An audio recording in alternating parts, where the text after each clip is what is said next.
Pues vamos a empezar, ¿vale? Vamos a empezar con la sesión de la tarde, que trata sobre el sector exterior de la seguridad, ¿vale? También lo ha tocado de alguna manera el ministro esta mañana en su ponencia, y yo creo que ahora pues vamos a profundizar con las dos ponentes de hoy, con la directora general de Relaciones Internacionales y Extranjería, Elena Garzón, y con la directora general de Política Interior.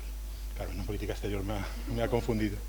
Aunque es de política interior, veréis que tiene competencias que tienen mucho que ver con la dimensión exterior de la seguridad. Bueno, la dimensión exterior de la seguridad, permitidme que coja solamente 2 minutos antes de que intervengan las directoras generales, es un elemento que tenemos que tener muy en cuenta. Hoy en día, además, vosotros lo sabéis, muchos habéis hecho grados, habéis estudiado ciencias políticas o relaciones internacionales o periodismo, bueno, y vosotros sabéis que hay dos fenómenos que hoy en día están presentes en las políticas públicas, ¿vale? Y que además inciden en todas las políticas públicas y inciden en los ministerios. En España, en todos los ministerios, y en el Ministerio del Interior, por supuesto, ¿vale? Aunque sea el Ministerio del Interior, hay una parte que tiene que ver con el exterior. Un fenómeno es la transnacionalización de las políticas, de la política internacional. Es una cosa que está presente a lo largo, es una cosa transversal, ¿vale? Se rompe las fronteras de los estados, hay actores que actúan a un lado y otro. Entonces esto también incide en que todos los ministerios tengan una parte exterior. Es verdad que existe el Ministerio de Asuntos Exteriores, que es el que hace la política exterior, pero también es verdad que todos los ministerios tienen una parte de actuación exterior, ¿vale? Y por otro lado, España es un Estado miembro de la Unión Europea, hoy lo veremos, y esto hace, la Unión Europea como sistema político de multinivel, hace que todas sus políticas de alguna manera estén impregnadas también de ese factor externo, ¿vale? Y por supuesto la política de seguridad, ¿vale? Ha hablado esta mañana el ministro del espacio europeo de seguridad y justicia, y dentro del espacio europeo de seguridad y justicia, que además se articula a través de reuniones del Consejo Europeo, pues en eso están presentes los gobiernos y en eso están presentes las administraciones públicas de todos los Estados miembros, ¿vale? Vosotros, si habéis estudiado Unión Europea, sabéis perfectamente que digamos que el Ejecutivo de la Unión Europea es la Comisión, que el Consejo funciona un poco como Senado, pero también como parte del Ejecutivo, que es donde están representados los gobiernos, y luego está el Parlamento, ¿no? Pero yo no sé si sabéis, y también os lo digo un poco, hay un procedimiento que se llama la comitología, que yo estoy seguro que vosotras la conocéis muy bien, y Elena Garzón sobre todo. Y ese procedimiento de la comitología es un procedimiento según el cual los gobiernos de los Estados miembros pueden influir de alguna manera en las decisiones que toma el Ejecutivo, entre comillas, comunitario, que sería la Comisión.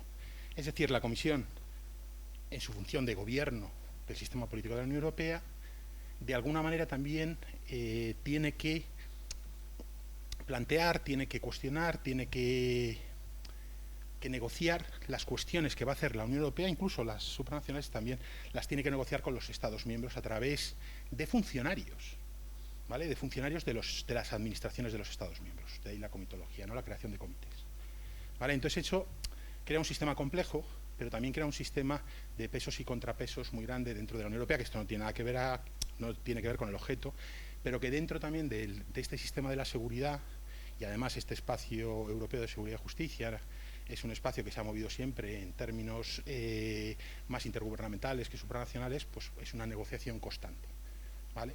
Bueno, viendo todo eso, esto determina que en todos los ministerios tiene que haber una actuación exterior, y en todos los ministerios hay unas características y unas funciones exteriores, y en el Ministerio del Interior muy importantes, que son las que van a ver ahora las directoras generales. Por supuesto, lo hemos visto esta mañana, las cuestiones que tienen que ver con migración, ¿vale? No con la política migratoria, sino con el control de fronteras, con las relaciones que tenemos bilaterales con los estados de origen y tránsito, la cooperación policial para aumentar la eficacia de nuestras fuerzas y cuerpos de seguridad, para aumentar la eficacia de nuestra política de seguridad, pero también la política de asilo, y también cuestiones relacionadas con la ciberseguridad, cuestiones relacionadas con una serie de procedimientos que desde Europa pues luego se homologan dentro de los gobiernos, de los Estados miembros, ¿vale? Y en este caso del Ministerio del Interior.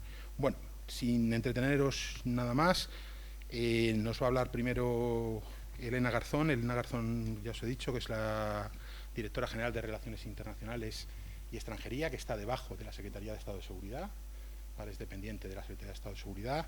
Elena Garzón es nacida en Barcelona, licenciada en Derecho por la Universidad Complutense de Madrid, administradora civil del Estado desde 1994.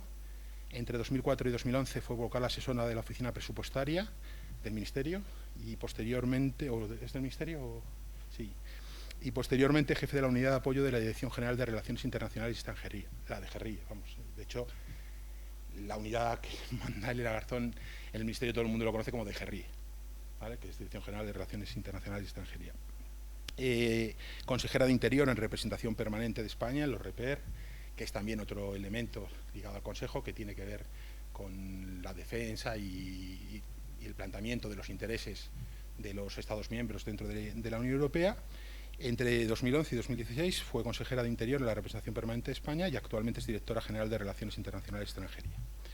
Y luego nos hablará la directora general de Política Interior, que es Carmen López, que también es nacida en Madrid, es licenciada en Ciencias Biológicas por la Universidad Autónoma de Madrid, también administradora civil del Estado, y ha sido vocal asesora de la Subsecretaría del Ministerio de Cultura en 2005, su directora general de Atención a los Ciudadanos en el Ministerio de Sanidad entre 2005 y 2008, su directora general de Atención a los Ciudadanos en el Ministerio de Presidencia entre 2008 y 2011, asesora del director general de Deportes de 2011 a 2013, asesora del presidente de la EMET de 2013 a 2016 y actualmente es directora general de Política Interior. O sea que ha tenido un recorrido muy amplio dentro de la Administración General del Estado.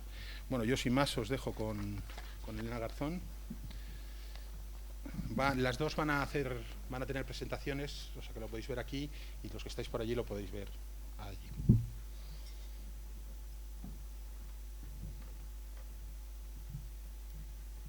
Pues muchas gracias, Adolfo. Gracias por esta oportunidad de compartir con todos vosotros sobre un tema que creo que es esencial no solo para el Ministerio del Interior, lo es en general para toda la Administración Pública, como bien ha señalado el director del curso. Y también gracias por la oportunidad de compartir esta mesa redonda, si se puede llamar así, con Carmen López, con la que nos unen muchas cosas, además de ser del mismo cuerpo de la Administración, por supuesto, y asumir ahora, desde hace unos años, unas importantes responsabilidades en este ministerio.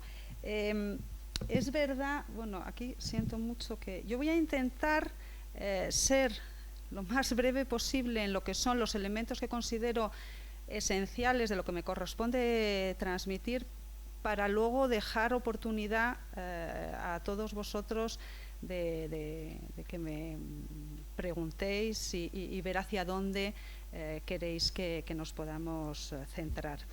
Es verdad que vivimos en el mundo globalizado, lo es para el Ministerio del Interior, y es más, yo llevo desde el año 96 en este ministerio y puedo afirmar que cada vez es mayor la importancia que va adquiriendo, el rol que va teniendo lo que es la dimensión exterior, aunque pueda parecer paradójico, pero no lo es para nada. No lo es en otros ámbitos de la administración pública, tampoco en el de la seguridad, donde efectivamente la dimensión exterior ha ido adquiriendo cada vez pues mayor peso, relevancia, siendo no solo una necesidad, sino una oportunidad. Es decir, sí creemos que somos tanto más eficaces y eficientes en la labor que nos corresponde pública, que esta mañana creo que el propio ministro ha podido también esbozar las principales prioridades que tenemos y que nos mueven, pues en todas ellas creo que ese ámbito de dimensión exterior cada vez cobra mayor relevancia. No quiere decir que no lo tuviera antes, pero ahora, hoy en día, sí. He estructurado mi presentación en los 3 elementos que componen la propia DGRIE, como decía Adolfo. Tenemos personal dedicado a la cooperación policial internacional, a la política migratoria en el ámbito de competencia del Ministerio del Interior y a la Unión Europea. Por supuesto, no son departamentos estancos y, de hecho, están estrechamente interrelacionados. Sí que es cierto que la Dirección General nace en el año 2006 y en el origen, porque yo estuve ahí además, en el origen lo que el Gobierno y el entonces Ministro del Interior, Alfredo Pérez Rubalcaba, pretendió con la creación de esta Dirección General fue aunar esfuerzos, sobre todo de coordinación en el ámbito migratorio. Recordaréis que en el año 2006 es llamado o conocido como la primera de las importantes crisis migratorias, la de los cayucos llegados a Canarias, pues eso es lo que originó que se concentraran recursos en el Ministerio del Interior para coordinar diferentes políticas públicas. Y asumimos en la Dirección General las competencias que ya en otras direcciones generales llevaban a cabo, tanto en materia de Unión Europea, por supuesto, y de cooperación policial internacional. Ambos ámbitos habían existido siempre en el Ministerio.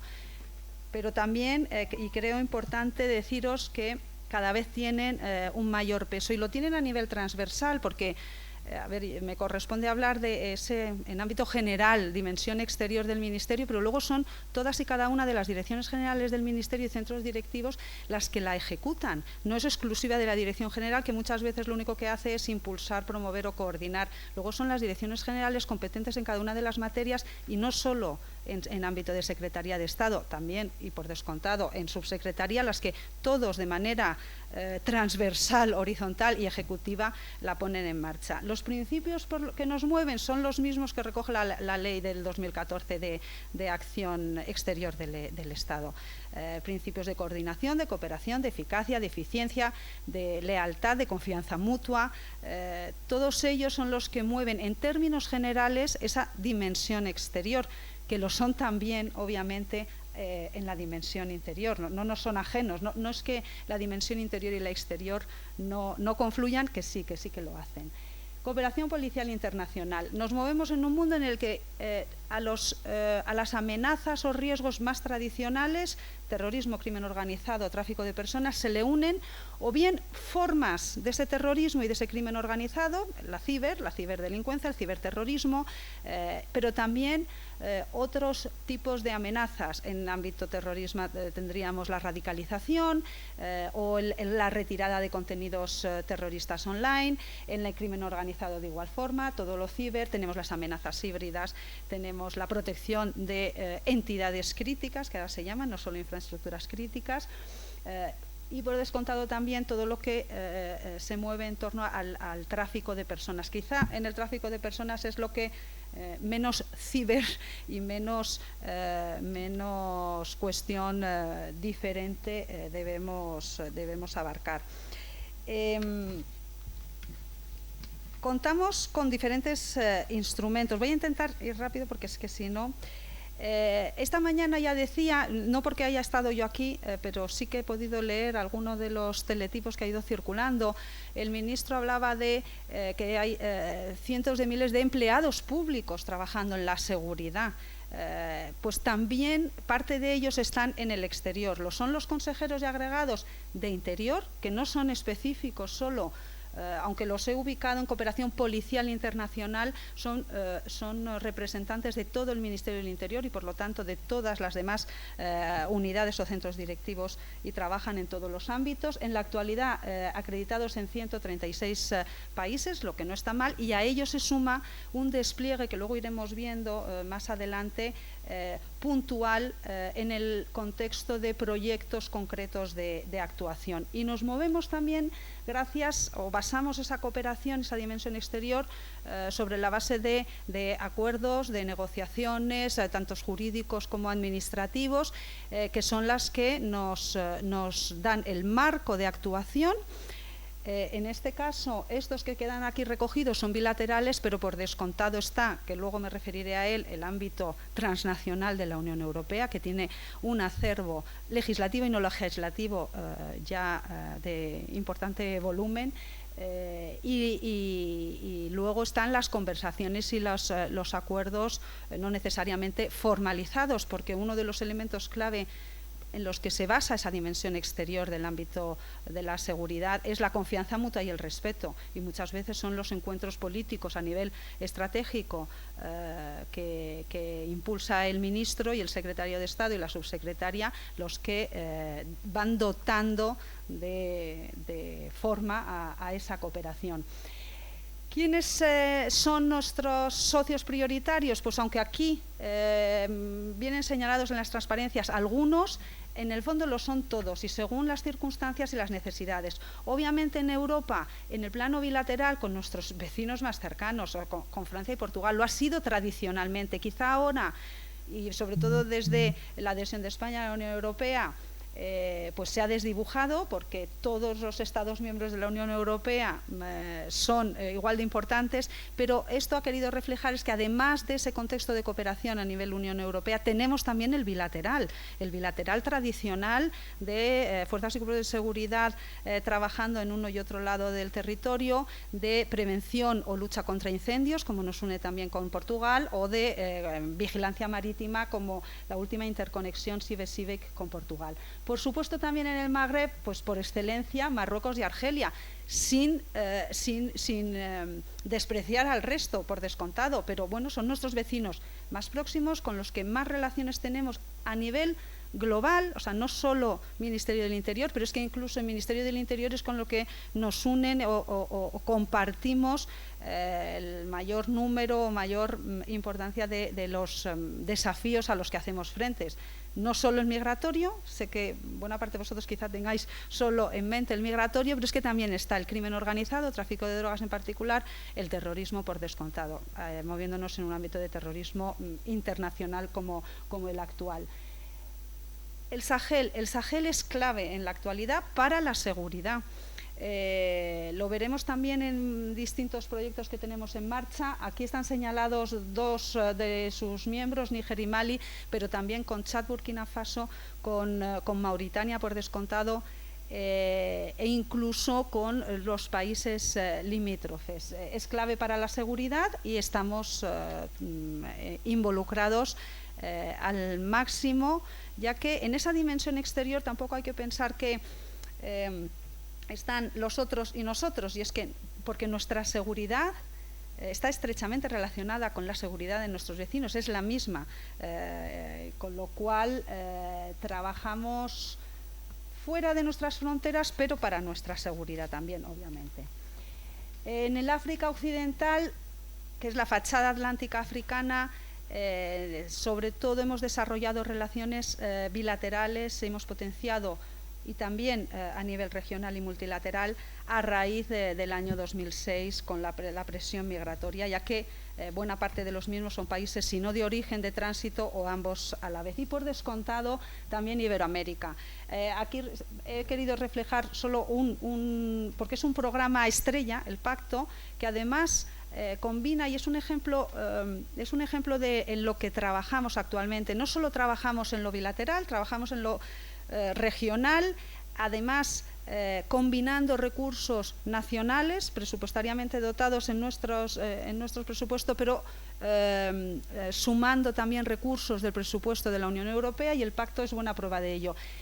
También es buena prueba, y por eso lo he querido mencionar aquí, hay muchos otros, por descontado, pero porque no solo está focalizado en la cooperación en el ámbito policial, más tradicionalmente, uno se imagina a policías y guardias civiles cooperando con sus cuerpos hermanos, que también, porque incluye la cooperación policial, pero es que este programa, como hay otros, se nutre también de una cooperación judicial y del ámbito penitenciario. Lo he querido señalar porque como bien dice muchísimas veces el ministro, esto de la seguridad no es exclusivamente la aplicación de la ley más tradicionalmente conocida como ejecutada por fuerzas de cuerpos de seguridad, sino que también en seguridad estaría desde protección civil, seguridad vial, instituciones penitenciarias. Está por descontado las competencias, lo que pasa es que luego le corresponderá a Carmen, de política interior, es decir, es en un sentido muy amplio en el que podemos hablar.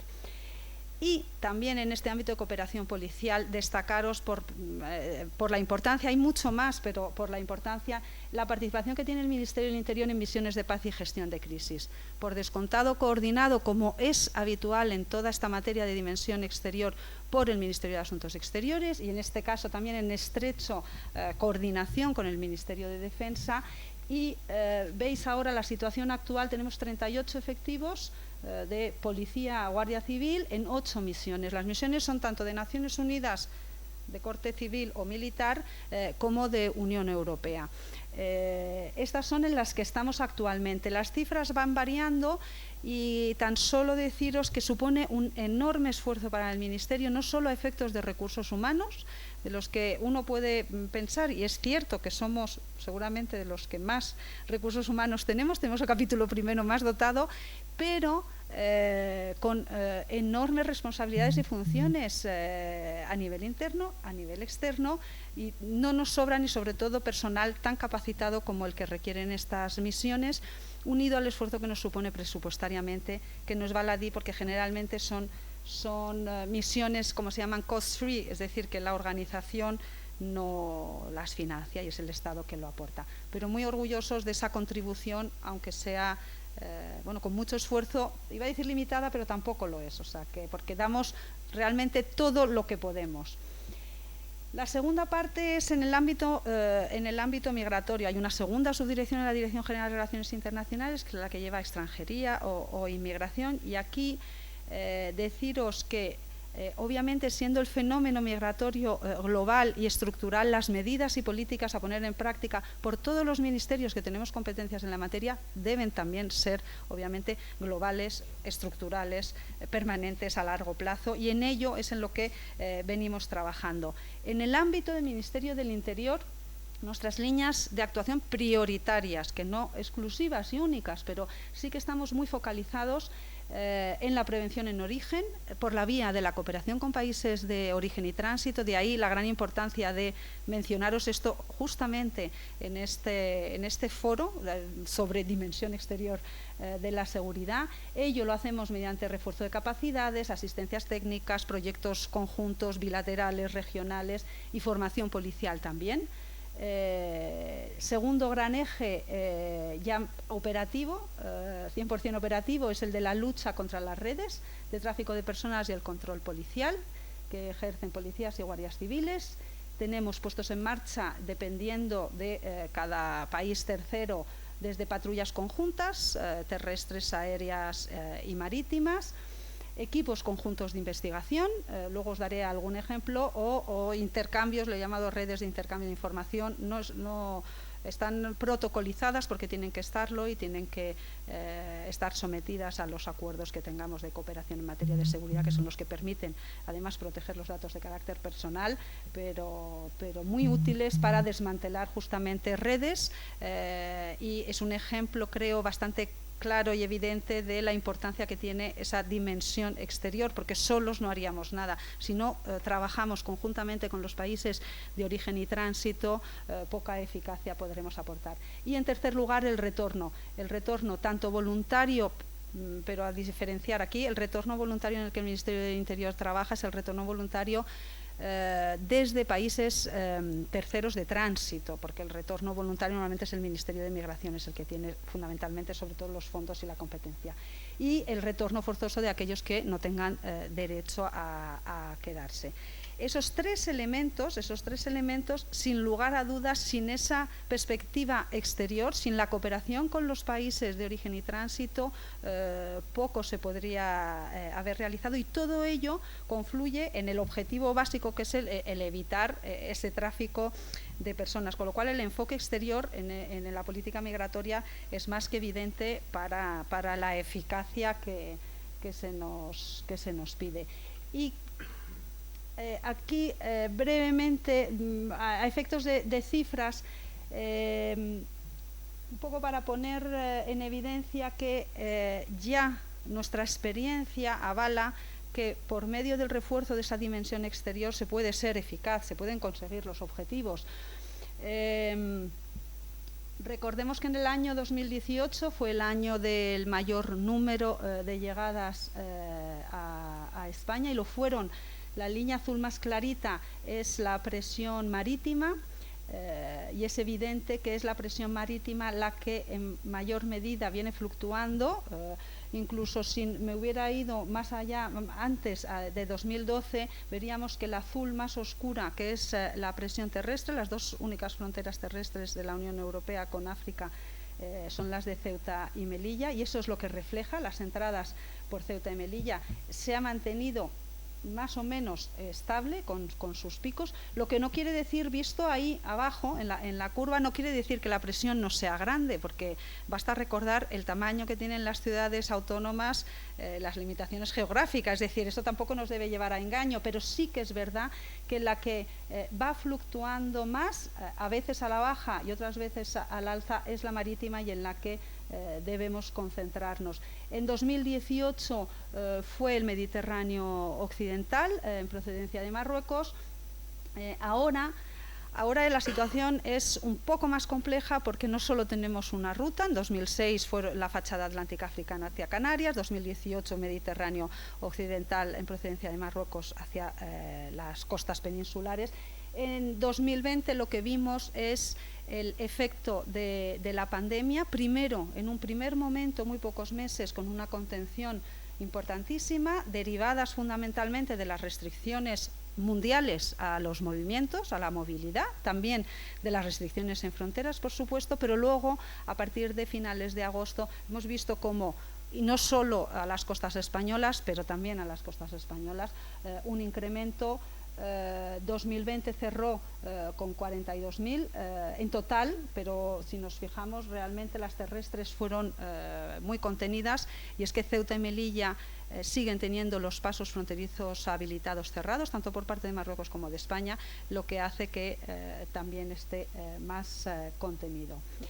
A nivel Unión Europea, que creo que también es importante señalar, lo que vemos es que cuando ha crecido más, cuando ha habido más presión en otras rutas, fundamentalmente en la ruta del Mediterráneo central, coincide con la más baja presión en nuestras costas. Todo esto para decir que las rutas las rutas migratorias no son independientes, por lo menos las que nosotros conocemos procedentes de África fundamentalmente, marítimas, insisto, no son independientes una de otra, y la nuestra tiene bastante interrelación con la del Mediterráneo central, y el carácter global lo pone más que en evidencia. Hoy, como estamos, pues a mediados de julio, vemos cómo sigue creciendo la presión migratoria hacia España, fundamentalmente la marítima, y dentro de la marítima con especial incidencia, aunque no con tanta diferencia, la de Canarias. Esto sería la evolución de los asaltos a los perímetros fronterizos. Lo que nos vienen a decir las cifras son que intentos de asaltos ha habido tradicionalmente muchos, entradas menos, y en términos generales bastante estabilidad, con una contención que, bueno, pues es positiva, 2020 y lo que llevamos de 2021. Esto es muy difícil de ver, pero de aquí yo solo añadiros a lo que ya he presentado rápidamente, que también sucede lo mismo a nivel Unión Europea, que las mayores fluctuaciones y los mayores incrementos se dan en la presión marítima. La Unión Europea también tiene otras fronteras terrestres con países terceros, y aun teniendo presiones que las han tenido en el pasado, en los últimos años vemos que es la presión marítima la que concentra las mayores subidas, y que en la actualidad, en este año, son sobre todo Mediterráneo central, Italia, y Mediterráneo occidental y fachada atlántica, España, las que soportan mayor presión. Y aquí en pequeñito, al final, una cosa que creo que también es importante y que nos afecta muchísimo a nosotros, que es que hay 6 Estados miembros de la Unión Europea que tienen reintroducidos controles en sus fronteras interiores, en parte como consecuencia de los llamados movimientos secundarios. Esto desde el año 2015 se vienen acumulando. En ellos tenemos Francia, Alemania, Austria, Suecia, Noruega y Austria. Esos 6 los siguen manteniendo, y tradicionalmente, y los han seguido prorrogando. Ahora, pues unos otros, pues hasta octubre, noviembre están las prórrogas en vigor.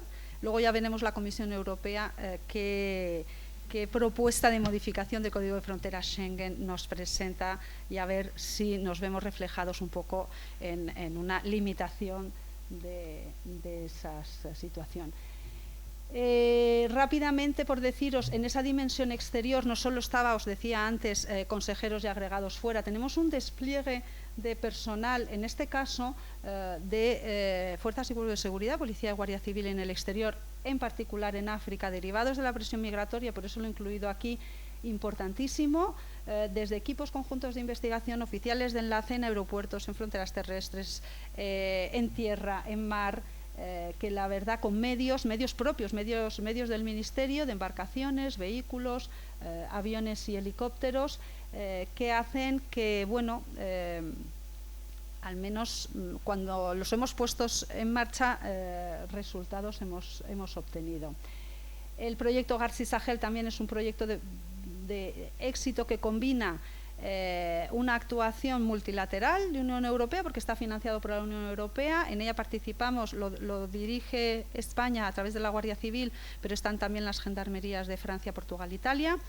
Y se desarrolla en todo el Sahel. Aquí, no sé por qué, por la razón que sea, falta pintar Mauritania, pero en todos esos países más Mauritania, y estaríamos esperando a ver si se renueva. Y aunque está focalizado en sentido general en seguridad, en control de territorio, de fronteras, obviamente tiene repercusiones en la parte migratoria.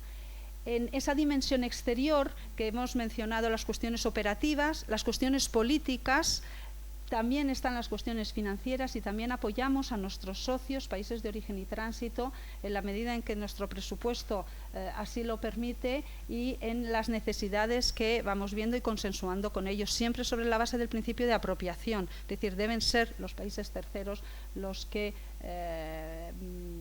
quieran avanzar en esa senda de la cooperación, por descontado.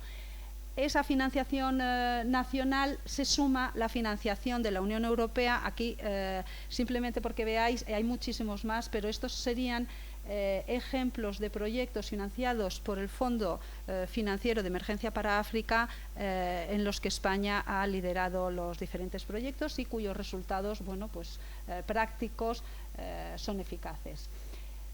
Ya por último, pero no por ello menos importante, dedicar algún tiempo a la Unión Europea. Es una perspectiva que es nacional, yo ya la considero, o sea, la Unión Europea debemos entender ya todos que es una cosa muy nacional. Las decisiones es como si se hubieran adoptado en el Parlamento español.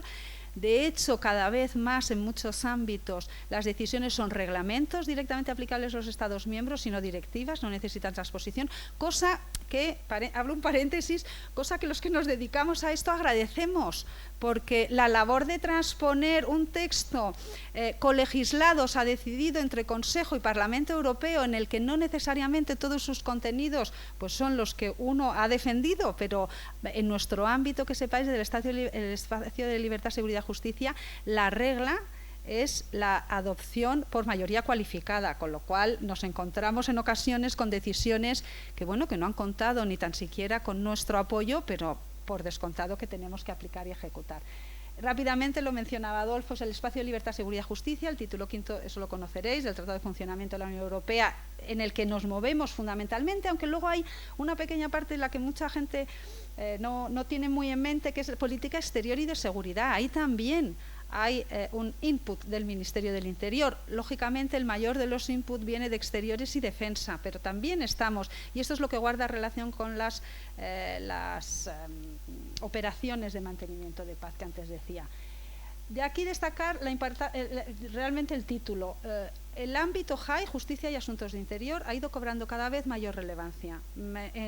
En todas las esferas, nosotros lo hemos visto año tras año. Yo creo que hay dos ámbitos UE, que son el económico UE y el de asuntos de justicia e interior, que sí o sí es una máquina que se ha puesto en funcionamiento y es cada vez más Unión Europea, y no se limita solo a aplicación de la ley, es decir, a seguridad, digamos, operativa, policial, sino que abarca muchos más ámbitos, a todos los que me he referido antes, pero hay ejemplos como el de la protección civil y gestión de crisis, que por ejemplo ahora han activado a raíz de las últimas inundaciones países de Centro Europa, que es también importantísimo y que no existía antes.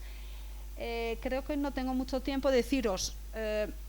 El acervo, tanto legislativo como no legislativo, de la UE es enorme, derivado de la importancia que ha ido cobrando. En el seno de la Unión Europea hemos aprobado conjuntamente estrategias, tanto estrategia general de la seguridad como estrategia de crimen organizado, estrategia de terrorismo. Eso lo podréis encontrar en las webs, veréis los ejes y las prioridades, pero en todas ellas, y eso yo creo que es el mensaje en este foro a destacar, en todo ello lo fundamental es esa dimensión exterior que ha ido cobrando relevancia en el ámbito de la seguridad. Es evidente en todos los documentos y en todo el trabajo que llevamos. Es que yo creo... esto nos podemos detener si no después. Y ya para finalizar, lo del Pacto Europeo, porque guarda relación con todo lo anterior, por tener un poco un hilo conductor. también en la Unión Europea en torno al Pacto de Migración y Asilo, que es como el marco que se pretende de la futura política de migración y asilo en la Unión Europea, que no partimos de cero, es decir, son propuestas que vienen a sumarse a las ya actuales o a reformarlas o a radicalmente cambiarlas. Eso depende. Eso también es un ejemplo y a poner en valor el tema de la dimensión exterior. Uno de los ejes de este pacto es el de la dimensión exterior. Pues bien, es en aquel en el que nos hemos puesto ya de acuerdo y estamos de acuerdo tanto a nivel de las instituciones europeas, Comisión, Parlamento Europeo, Consejo y Consejo Europeo, jefes de Estado y de Gobierno, como los Estados miembros. Y eso es especialmente difícil porque os sonará que, en cambio, en el resto de materias, todo lo que es ad intra Unión Europea, de fronteras exteriores de la Unión Europea hacia adentro, en cambio, todavía estamos lejos de llegar a un acuerdo. Podremos profundizar más adelante sobre ello, pero ahí destacaros que es la dimensión exterior la que nos une. Es decir, de hecho, ayer mismo el COREPER, que es el Comité de Representantes Permanentes, donde se reúnen los embajadores representantes de cada uno de los Estados miembros, volvió a debatir sobre la dimensión exterior y nuevamente pone en evidencia que sí estamos de acuerdo con que debemos aunar esfuerzos, coordinar cada una de nuestras iniciativas bilaterales a nivel de la Unión Europea y sumar entre todos para abordar las diferentes el fenómeno migratorio conjuntamente, junto con nuestros socios y vecinos países de origen y tránsito. Y que solo así podremos pretender, y seguramente solo así se darán las circunstancias que nos permitan a nivel interno dar respuesta también entre nosotros, entre nuestros vecinos europeos.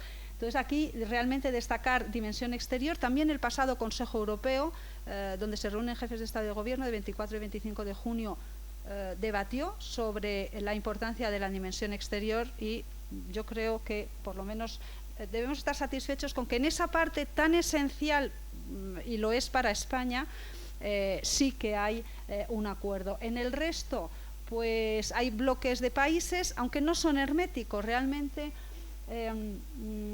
Aquí parece que están por un lado los del este, que serían Visegrado, centro y norte y sur. Nosotros estaríamos en sur, tenemos un grupo formado por MED5, Grecia, Italia, Malta, Chipre y España. Pero no, realmente, pues, y lo estamos viendo en los últimos tiempos, pues la presión a través de Bielorrusia que llega a Lituania, Polonia también, los flujos afganos, pero no solo afganos que están llegando al norte, también Lituania está recibiendo de Camerún, del Congo, es decir, pues esto nuevamente te demuestra que es global y solo de forma global y entre todos vamos a poder hacerle frente. Y nada más, perdón, yo creo que... bueno, 30 minutos, bien, lo he clavado. Pues nada, muchas gracias. Yo pensé que luego podemos profundizar en algo más. Buenas tardes a todos. Gracias, Adolfo, gracias Daniel por la organización del curso. Gracias a todos vosotros por facilitar y estar hoy aquí y permitir esta mesa redonda compartida con Elena, con la DG RIE, que como bien ha dicho ella, tenemos mucho en común, aunque ahora es verdad que tanto con nuestros nombres como cuando digas competencias cuesta, pero efectivamente somos todos uno, efectivamente.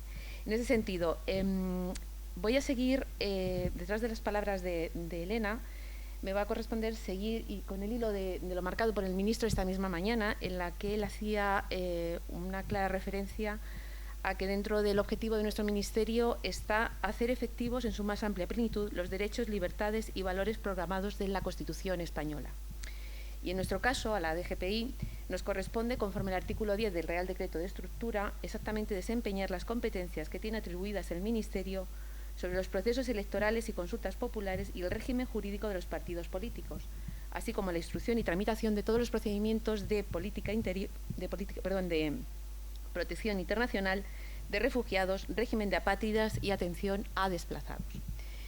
Atendiendo al título de la mesa redonda, vamos a hacer referencia a cómo nuestro trabajo dentro de la Dirección General se ha tenido que adaptar a unas nuevas exigencias de un entorno que, como bien decía Elena, está cambiando constantemente, para establecer lo que marca dentro de nuestros objetivos finales, que es obtener la seguridad máxima en el ejercicio efectivo de dos derechos esenciales dentro de nuestro sistema constitucional. Por un lado, el ejercicio del derecho de asilo, la propia Constitución dice a gozar del derecho de asilo, y por otro, el ejercicio del derecho fundamental a la participación política. Se trata, como veis, de dos derechos troncales y básicos dentro de nuestro sistema y que, desde luego, en su pleno ejercicio, marcado como objetivo por el equipo de esta Dirección General, lo que nos lleva es al mayor respeto y atención a su, como digo, a comprobar y mantenerlo en especialmente una situación tan cambiante y poco previsible como la que estamos viviendo. En estos 3 últimos años, en los que es mi experiencia personal dentro de este ministerio y en vuestra vida personal, igual que la mía, hemos vivido cambios que desde luego nunca habíamos pensado que pudieran ocurrir y que afectan directamente a la Administración. Al fin y al cabo, somos la herramienta que tenemos que llevar a cabo, como digo, el cumplimiento y la permisividad al ciudadano del ejercicio de sus derechos. Voy a comenzar con protección internacional, por un poco para seguir de una forma más directa con las competencias que ha marcado Elena. En ese sentido, es obvio, y como bien ha marcado Elena, que nuestro mundo está cambiando y está cambiando a una velocidad totalmente que yo creo que nadie podemos seguir. El ser humano nunca ha estado quieto, es obvio, y no lo está. El ser humano se mueve, migra, huye, busca asilo. Y en unas circunstancias como las actuales, la migración en sí misma, que es movimiento, como digo, la gran dificultad, yo creo que aquellos que de alguna forma trabajamos en la Administración relacionado con todos estos temas, es precisamente predecir, llevar a cabo una previsión de qué es lo que va a ocurrir. Y esto, desde luego, en protección internacional ha sido en nuestro país de una forma tremenda. Aquí os estoy enseñando la evolución de las solicitudes dentro de una forma general amplia del trabajo dentro de la Oficina de Asilo. No se ha presentado a la Oficina de Asilo. La Dirección General tiene 2 subdirecciones. Una de ellas es la Subdirección General de Protección Internacional, donde reside la Oficina de Asilo y Refugio. Y la segunda subdirección, que es la de Procesos Electorales y Política Interior, es la que lleva, como os digo, todo el tema relacionados con la participación política, es decir, con los procesos electorales y con algunos otros temas también que luego podemos tratar. En el caso de la oficina, estas son, digamos, las grandes áreas de trabajo. Por un lado sería, como vemos, los solicitantes de protección internacional. No marca, ¿no? O sí marca. Bueno, en la línea de abajo son los solicitantes de protección internacional, que es el grueso realmente de volumen de nuestro trabajo. En un segundo lugar veis las peticiones y consultas relacionadas en aplicación del Reglamento de Dublín, algo relacionado con lo que comentaba Elena sobre movimientos secundarios. Al final todo es uno. Y la tercera línea es la de solicitantes del Estatuto de Apátrida, que es verdad que es, yo creo, yo siempre digo, la hermana pequeña de protección internacional. Todos nos fijamos en protección, en refugio, en solicitud de refugio, pero tenemos una partida importante dentro de nuestras tareas, que es precisamente la de trabajar con el Estatuto de Apátrida. Como veis en esta gráfica, hay una evolución alcista y continua desde el 2012. Hay que decir que la oficina se crea en el 92, el año que viene cumplimos 30 años, y desde entonces los cambios, como veis, han sido cuantitativamente muy importantes.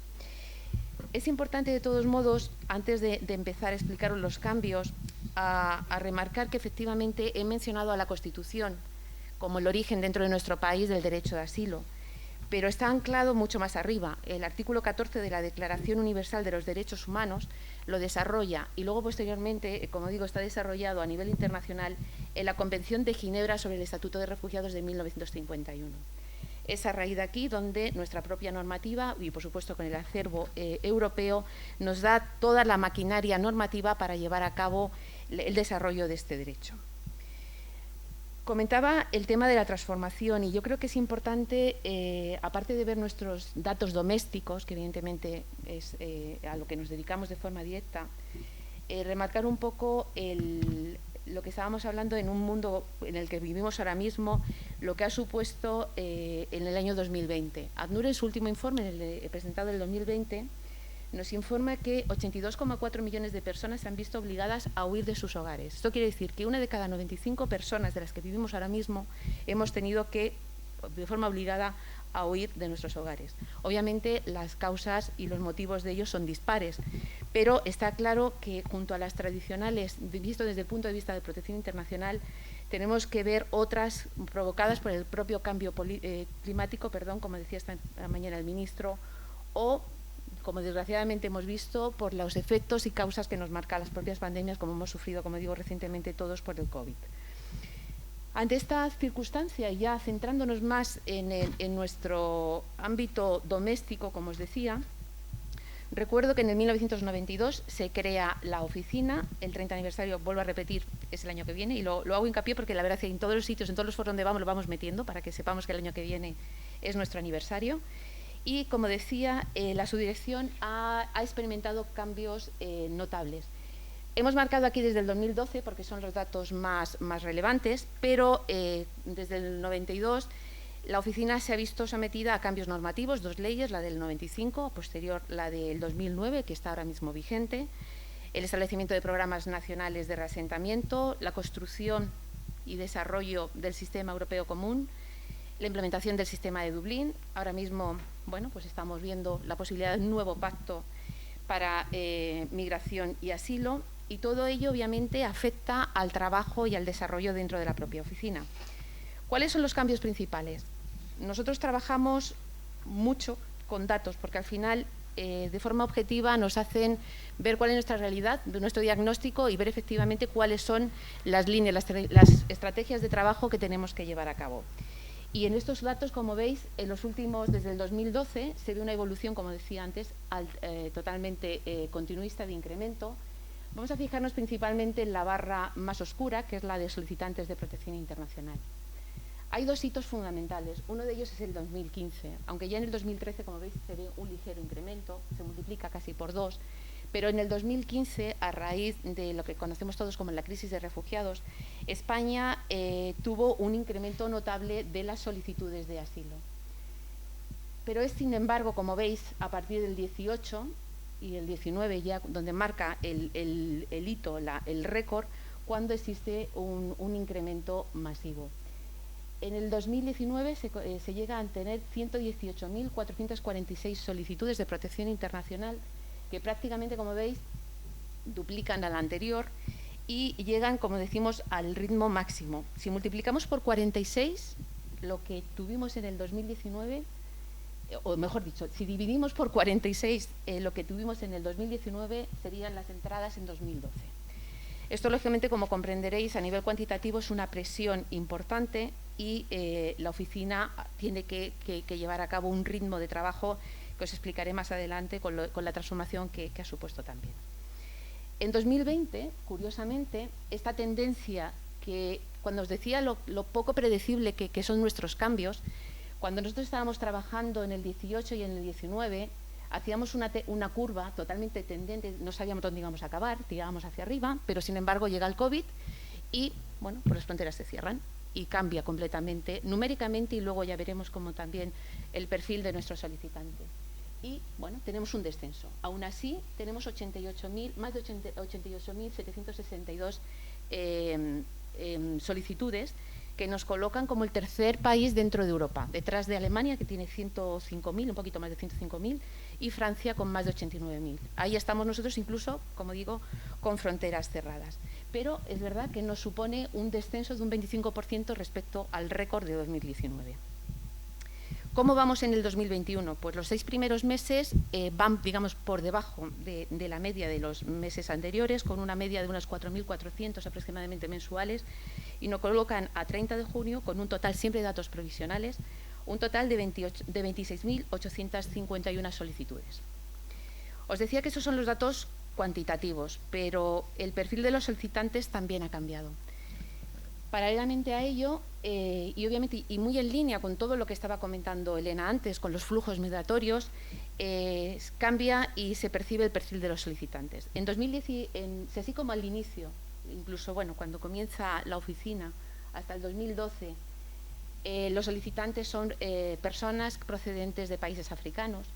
En el 2015, la crisis en el Mediterráneo Oriental supone que el grueso de nuestros solicitantes procedan del conflicto sirio o bien perdón. Tienes razón. Gracias, Elena. Perdón, ahí está mucho más claro. Gracias. Procedan del conflicto sirio, como decía, o de Asia Central, de Afganistán e Irak. Esto es importante, si lo veis aquí, cómo a partir, sin embargo, como veis aquí en el 2015, eso está hecho sobre un 100%, ¿de acuerdo? No corresponde con las cantidades que, como habéis visto antes, no son iguales, pero los porcentajes de las nacionalidades sí que están aquí perfectamente recogidos. Sin embargo, a partir del 2016, 2017, 2018, 2019, 2020, como podéis ver, los bloques superiores, que son procedentes, bueno, los porcentajes de los ciudadanos que proceden de Iberoamérica, como veis, empiezan a incrementarse. De hecho, en el 2020, el 84, bueno, creo que es exactamente el 84,2% de nuestras solicitudes proceden de Hispanoamérica. Y las 5 primeras nacionalidades que digamos, lideran el ranking son, y pensad de todos modos que, fijaros, en el 2020 llegamos a tener solicitudes de 111 países diferentes. Sin embargo, 5 de ellos, Venezuela, Colombia, Honduras, Perú y Nicaragua, se llevan el grueso, como podéis ver, llega aproximadamente hasta aquí, creo que es exactamente Nicaragua, llegan a tener casi el 80% de todas nuestras solicitudes. Esto hace que hasta el 2020 España tenga un modelo totalmente diferente y excepcional dentro de Europa. Hay que tener en cuenta que prácticamente el 90% de los ciudadanos venezolanos y colombianos que solicitan protección internacional en Europa están en España y que nuestro perfil no tiene nada que ver con nuestros 2 compañeros en el ranking que decíamos, Alemania y Francia. Alemania, el perfil son personalmente ciudadanos procedentes de Afganistán y de Siria, en el caso de Francia, de Haití y de países africanos. Pero nosotros, como decimos, nuestro origen es en Hispanoamérica. Pero todo eso es hasta el 2020. Llega el COVID y cambia perfectamente nuestro perfil. Es cierto que junto al cierre de fronteras y en este sentido de aeropuertos, que es la vía natural de entrada de los ciudadanos procedentes de América, es cierto que tanto la entrada de personas procedentes de África en Canarias durante el 2020, así como en el último movimiento que ha habido en Ceuta, como sabéis, a partir del 17 de mayo, han cambiado, como decimos, el perfil de nuestros solicitantes. Y ahora, en el 2021, nos encontramos que las 5 nacionalidades, si bien siguen siendo Venezuela y Colombia las 2 primeras, aparecen 3 nacionalidades africanas, Mali, Marruecos y Senegal. Importante cambio no solamente la composición de estas 5 nacionalidades, sino también el peso que tiene ahora Venezuela y Colombia. Si antes, en el 2020, eran aproximadamente el 31% del total, o sea, 32 una y el 31% juntas, es decir, el 63% de las peticiones, ahora esto se ha reducido prácticamente a la mitad y Venezuela llega a ser el 17% de las solicitudes y Colombia el 16%. Todo esto va ligado, obviamente, como hemos dicho, cambio numérico, cambio de perfil, cambio de rutas, como hemos señalado antes, aunque Madrid sigue siendo el punto de España en el que el mayor número de formalizaciones se sigue haciendo, como digo, en Madrid, aunque durante este año, en el caso de Canarias o en el caso de Ceuta, se haya visto incrementado. Bien, ¿cómo hemos enfocado desde el Ministerio todos estos cambios y las necesidades? Comentaba esta mañana el ministro, haciendo hincapié en el valor de la Administración y en cuanto al desarrollo y a la implementación de las políticas. Y en este caso es muy importante y destaco siempre el esfuerzo realizado por la Oficina de Asilo.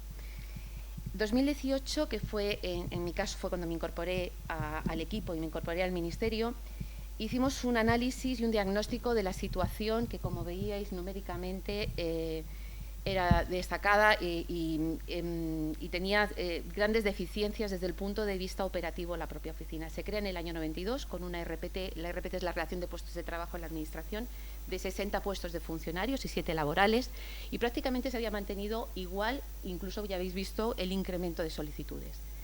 Es cierto que en el 2015, en su momento, se pone en marcha un programa provisional de interinos, que están trabajando en la oficina durante 3 años. Finaliza exactamente su duración en diciembre de 2018.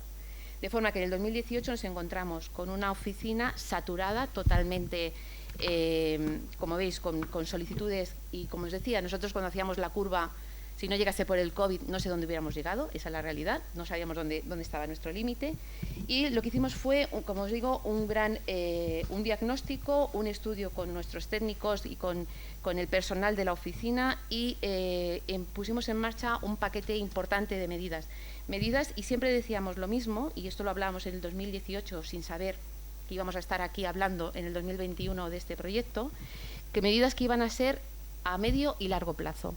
Lo que siempre, tanto el ministro como la subsecretaria nos indicaron es que las medidas que hiciéramos para la oficina lo que tenían que ser eran medidas que permitieran a lo largo del tiempo hacerla más robusta, más fuerte y efectivamente, ante el reto que tenía que la oficina de asilo en nuestro país estuviera preparada para ello. El punto importante, como siempre, y el esencial en cualquier organización son los recursos humanos. Como os decíamos, estábamos con una relación de puestos de trabajo mínima para el trabajo que teníamos y tras hacer una valoración y una comparación, un estudio comparado con otros países de nuestro entorno, consideraron porque fueron los técnicos de nuestra oficina los que nos los propusieron, que era necesaria la incorporación de 231, es un número parece como caprichoso, 231 efectivos, 40 administrativos y 191 personas que se dedicarían a la instrucción. Y así fue, la verdad es que lo conseguimos y yo creo que fue un gran éxito y conseguimos que en una subdirección se multiplicara por 5 el número de puestos y eso os puedo decir, yo creo que Elena estará de acuerdo conmigo, en la Administración es un hito. Conseguir que Función Pública y Hacienda nos apoyaran en este sentido, como digo, fue fundamental y gracias a eso, en marzo de este año se han incorporado los 40 administrativos y los 191 miembros personas procedentes del grupo A2 se han terminado de incorporar este pasado 24 de junio. Voy a ir más rápida. Sí, perdonadme, me enrollo bastante. Bien. Otra cuestión que nos planteamos es, como comprobaréis con esta cantidad de necesidad de instrucción y de tramitación, es una herramienta informática en condiciones. Si la RPT era de 1992, la aplicación que estamos todavía utilizando es de 1996. Os podéis imaginar que prácticamente va a pedales y con la presión con la que estamos sometidos hemos tenido muchísima suerte que todavía no haya petado y nos haya dejado sin aplicación, pero afortunadamente igualmente en el 2018 arrancó, que ya estaba hecho, y eso hay que decirlo, ha hecho el análisis funcional por parte de la oficina, pusimos en marcha y lanzamos la tramitación del expediente que nos va a permitir, y creo que eso va a ser, de hecho ya tenemos en producción una comisaría en la que ya se está haciendo la formalización a través de la nueva aplicación del ARES. En septiembre comenzaremos igualmente ahora en agosto con Barajas y en septiembre se pondrán todas las comisarías y todos los instructores de la oficina de asilo a trabajar con la nueva aplicación y en octubre entrarán tanto Apatridia como Dublín, con lo cual este año tendremos igualmente una aplicación de nuestro siglo que nos va a permitir dejar el papel y dar una tramitación integral y por supuesto mucho más eficiente a nuestras tareas. La calidad del procedimiento es fundamental, no todo es cantidad, como sabéis, y ahí hay que destacar, nosotros estamos en la defensa y en la protección de un derecho y para ello la calidad de nuestro procedimiento ha de ser la máxima. Los efectivos de la oficina se forman obviamente en protección internacional y debo destacar aquí el gran papel de efectivos de Policía Nacional que colaboran con nosotros en la primera fase, en la fase de acceso y formalización de la entrevista. Como tareas importantes puestas por nuestro ministro, la primera fue actualizar la ley. La ley, como os decía, es del 2009 y así lo hicimos, empezamos a trabajar en ella, tenemos un primer borrador, pero ahora mismo, y os tengo que ser franca, está paralizado porque en septiembre del año pasado la Unión Europea nos sorprendió con un paquete de documentos del Pacto de Migración y nos pareció a todos mucho más prudente esperar a ver cómo iba en marcha esa negociación dentro de la Unión Europea que evidentemente iba a afectar al contenido de nuestra ley. Igualmente hemos hecho hincapié en intensificar la colaboración, como os decía, con un gran compañero nuestro, que en este caso es la Policía Nacional.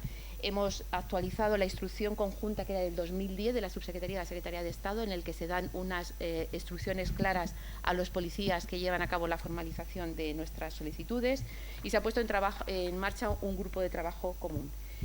La CIAR es la Comisión Interministerial de Asilo y Refugio, en la que elevamos nuestras resoluciones. En ella estamos, por supuesto, el Ministerio de Interior, la Dirección General de Política Interior, está el Ministerio de Exteriores, el actual Ministerio de Inclusión, el Ministerio de Igualdad, el Ministerio de Justicia, Asuntos Exteriores, y también está con nosotros ACNUR, que participa con voz pero sin voto.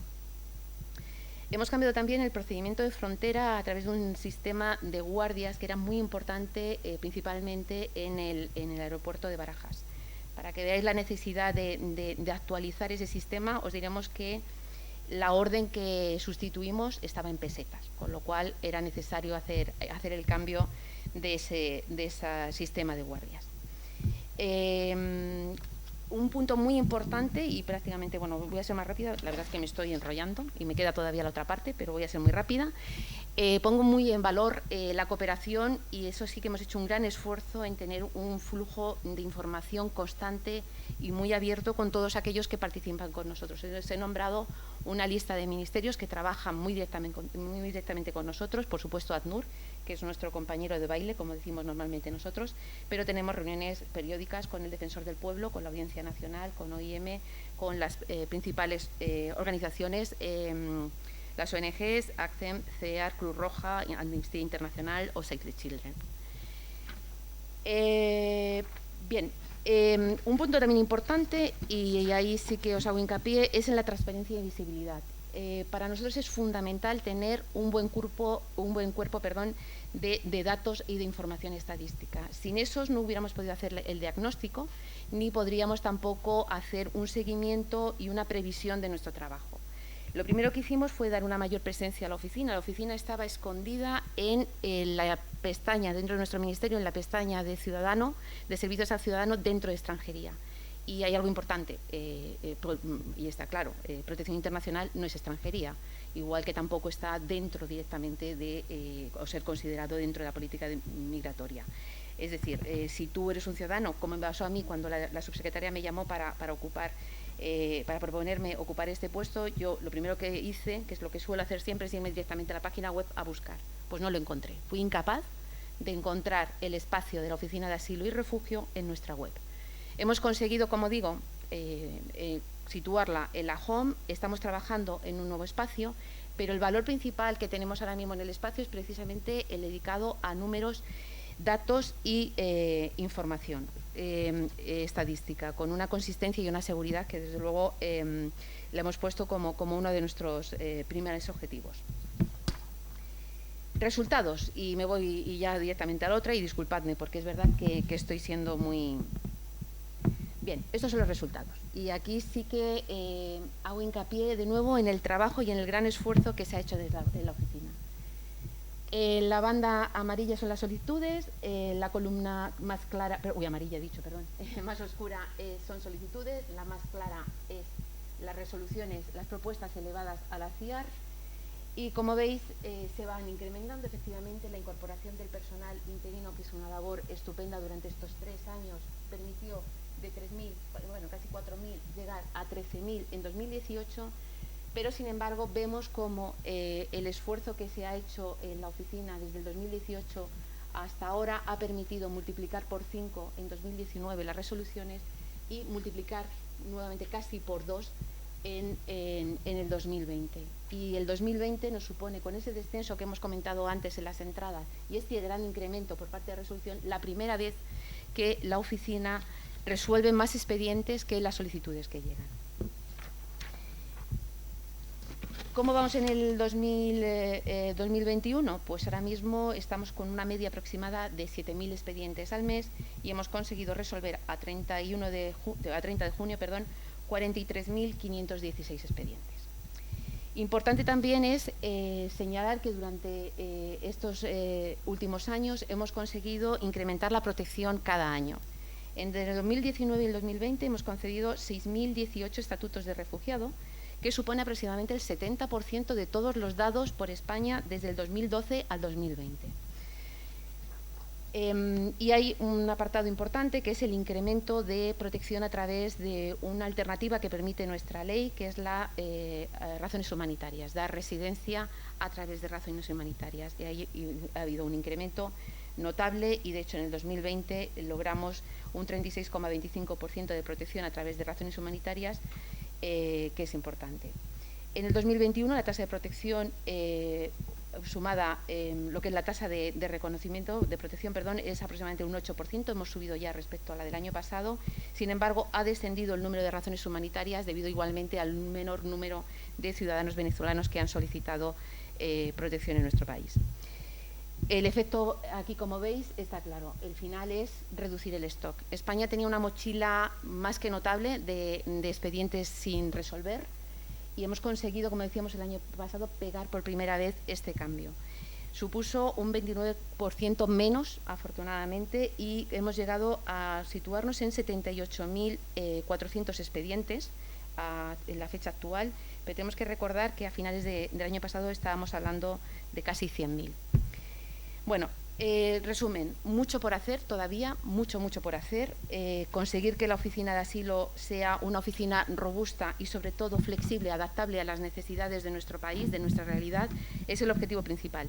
Pero sobre todo lo que quiero destacar es el gran esfuerzo que ha realizado el equipo de la oficina de asilo, y desde luego creo que es importante también destacar los resultados obtenidos hasta ahora. Y voy fatal de tiempo, pero voy a por procesos electorales. Gracias. Gracias.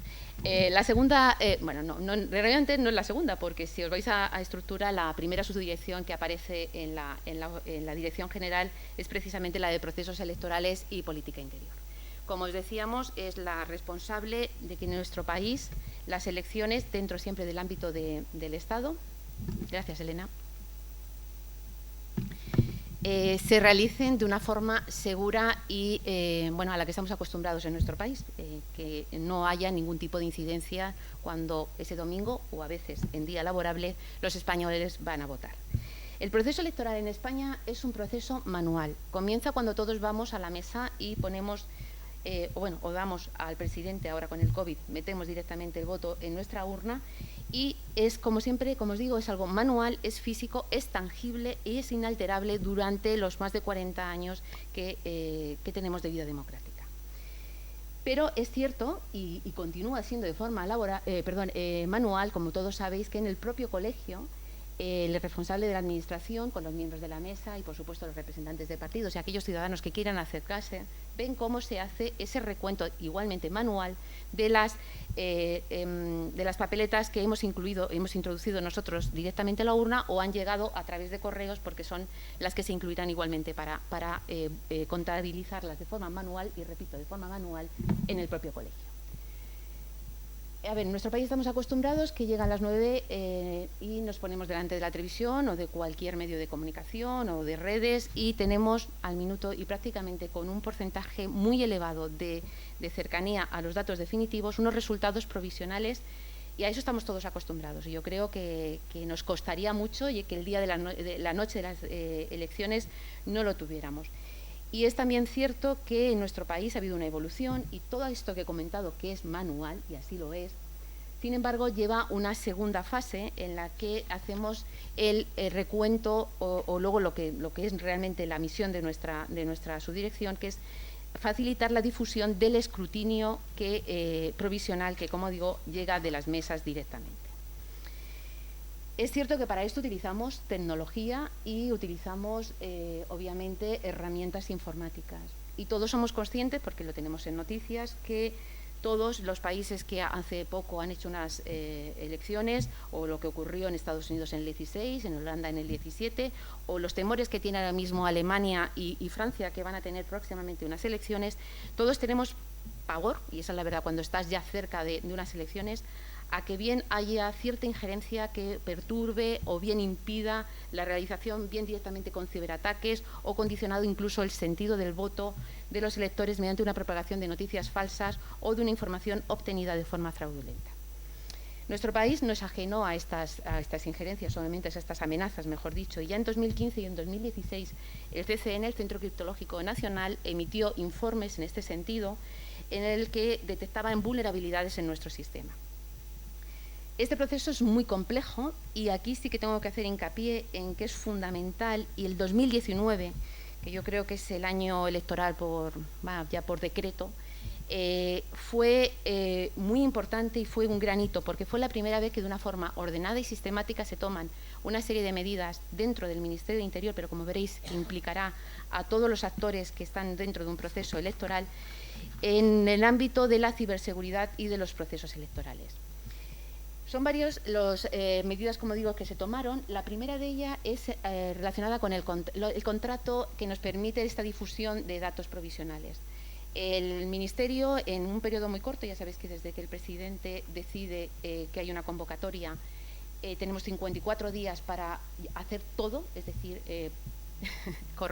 perdonad, para hacer toda la contratación, no solamente de escrutinio, sino todo lo que lleva papeletas, envíos de propaganda, todo lo que veáis que hay alrededor de unas elecciones, se hace a través de contratos llevados por la Dirección General, por la Subdirección General, pero sin lugar a duda el más importante por su complejidad y por su incidencia que puede tener en esa misma noche electoral y, por supuesto, en el ataque directo a esa confianza que tenemos todos en el sistema, es sin lugar a duda el que lleva a cabo la difusión de los datos provisionales. En ese sentido, lo que hicimos en 2019 con el apoyo impagable, literalmente, del CCN es trabajar a base de sus recomendaciones en unas exigencias de requisitos marcados en el contrato que hacemos en un principio un acuerdo marco y luego acuerdos basados con las empresas que van a llevar a cabo estos contratos. Estas exigencias son marcadas, como digo, por unas recomendaciones del CCN y van dirigidas especialmente a tener el mayor nivel de seguridad y el menor grado de vulnerabilidad al sistema. Importante ya dentro de la casa, dentro del Ministerio, fue crear unas directrices de seguridad e información clara y alinear todo lo referente a la seguridad alrededor de los procesos electorales, vuelvo a repetir por primera vez, con lo marcado en el Esquema Nacional de Seguridad en el ámbito de Administración Electrónica. Con ello lo que se hacía era igualmente garantizar que todos los sistemas de información puestos en marcha cuando hay unas elecciones tengan, como digo, toda la garantía absoluta de niveles de confidencialidad, disponibilidad e integridad de todos los datos con los que estamos trabajando, con los que podéis imaginar la sensibilidad y la criticidad del procedimiento. Trabajamos igualmente en el cambio de una orden ministerial que mete igualmente por primera vez todo lo relacionado con la seguridad de la información en la difusión de los procesos electorales en la política de seguridad del Ministerio, y se creó un subcomité dentro que permite esta orden, un subcomité de seguridad que se estuvo convocando y reuniendo obviamente durante todos los procesos, que ya sabéis fueron unas generales en abril, las locales y europeas en mayo y posteriormente de nuevo unas generales en noviembre. Durante todo este largo periodo electoral que tuvimos, que casi fue un continuo, el trabajo de esta comisión, de este subcomité, fue importante. Igualmente, la Subdirección General de Sistemas de Información y Comunicaciones del Ministerio hizo toda la documentación oportuna para apoyar tanto por normas técnicas y directrices operativas, todo el trabajo que llevábamos. Igualmente, el Centro Nacional de Protección de Infraestructura y Ciberseguridad, CNPIC, que ha nombrado esta mañana nuestro ministro, propone un dispositivo extraordinario de ciberseguridad que se pone en marcha en el momento que se convocan las elecciones y en el que hay una coordinación con el resto de los CERTs, de los centros que en nuestro país se dedican a la seguridad, a la ciberseguridad. Principalmente INCIBE, el Centro Criptológico Nacional, como he dicho, y el Mando Conjunto de Ciberdefensa, así como los trabajos propios también de las fuerzas y cuerpos de seguridad del Estado. Finalizo, y ya de verdad. El punto principal y quizá algo que ha llevado todo este trabajo que os decía que por primera vez se realiza en el Ministerio es llevar a cabo esta Red Nacional de Seguridad Electoral. Cuando las únicas elecciones que sabíamos seguro que íbamos a tener en 2019 son las de mayo, porque como sabéis las europeas son cada 5 años, las locales cada 4 y cada 20 años coinciden, nos tocó. Sabíamos todos que iba a ser en una fecha concreta en el mes de mayo. El Parlamento Europeo, desde Bruselas, hace os decía antes, el temor, y eso es así, el temor que tienen todos los Estados miembros a cualquier injerencia dentro de un proceso electoral. Y el Parlamento Europeo lanza unas recomendaciones claras a todos los Estados miembros y nos señala los miedos de todos a que haya ciberataques contra procesos y campañas electorales, contra la infraestructura de partidos políticos, los candidatos o los sistemas de las autoridades públicas que estamos trabajando, como os digo, en cualquier proceso electoral.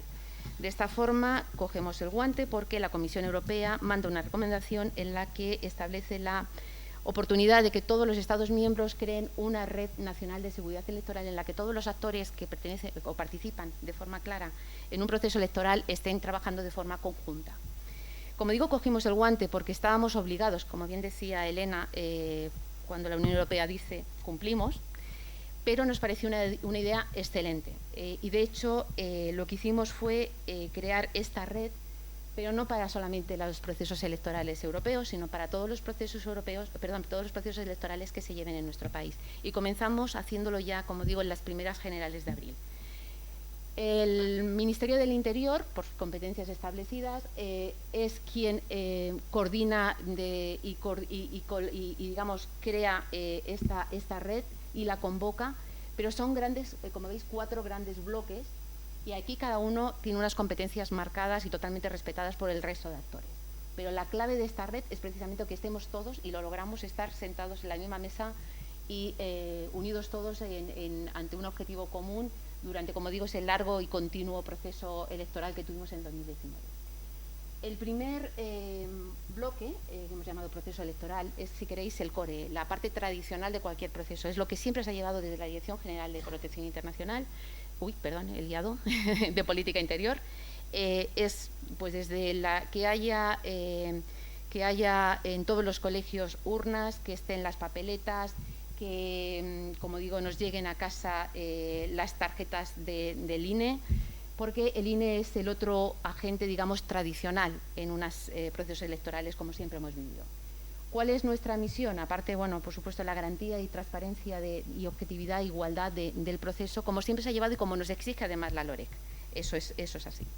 Pero aparece un segundo bloque, datos personales. Y aquí es la protección frente a cualquier ataque para utilizaciones indebidas de los datos de todos los ciudadanos, partidos políticos y candidatos, como antes mencionábamos. Aquí el agente, obviamente, competente es la Agencia Española de Protección de Datos. Llega el tercer bloque, y este ya sí que es nuevo, si queréis, para lo que es un proceso electoral tradicional, y es el dirigido a prevenir y reaccionar ante ciberataques.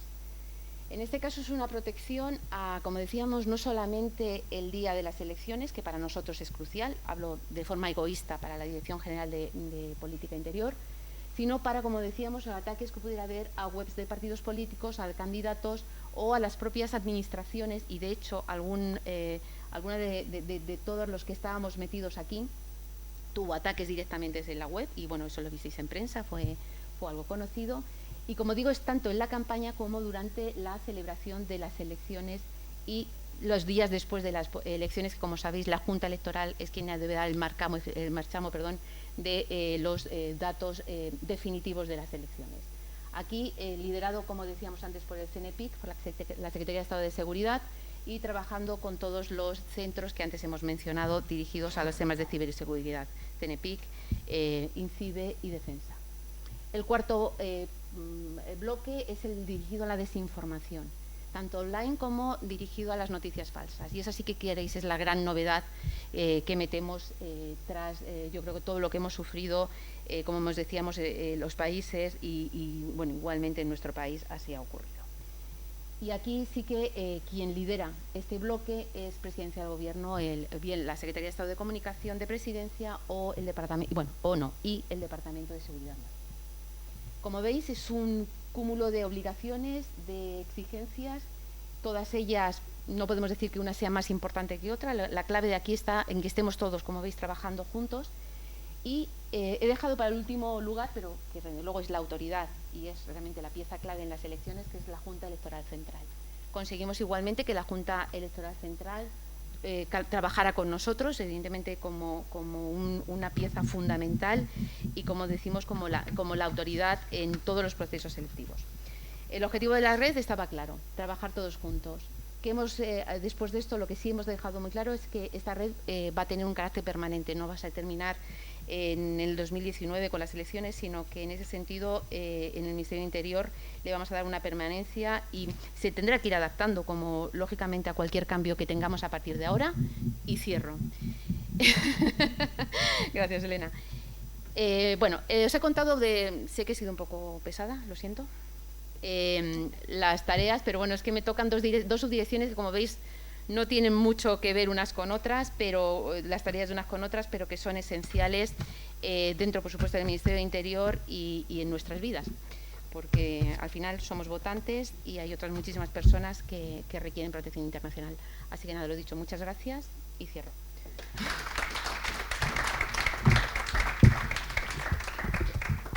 Muchas gracias, directora. Muchas gracias, Carmen. Bueno, yo tenía en mente algunas preguntas, pero también, como quedan 40 minutos, voy a dejarles a ellos, ¿vale? Y si veo que no, lo remato yo. Vale, bueno, me voy a levantar yo. Entonces, yo no sé si algunos queríais preguntar algo. ¿Tú? Ah, pues mira, voy a rematar yo. ¿Nadie quiere preguntar nada? ¿Sí? Si no, yo pregunto, que yo tengo varias cosas que me... Buenas tardes, soy Belén García Noblejas, profesora de la Universidad Francisco de Vitoria y doctoranda sobre el discurso antiterrorista del gobierno chino. Bueno, dicho esto, quería hacer una pregunta que quizá tenga más que ver con el Ministerio de Exteriores, pero igual teniendo en cuenta la dimensión exterior, cómo afecta cada vez más, como han mencionado, a la dimensión interior. Quería preguntar, también teniendo en cuenta que somos miembros de la Unión Europea, el acercamiento de China a la Unión Europea y también al Sahel, precisamente.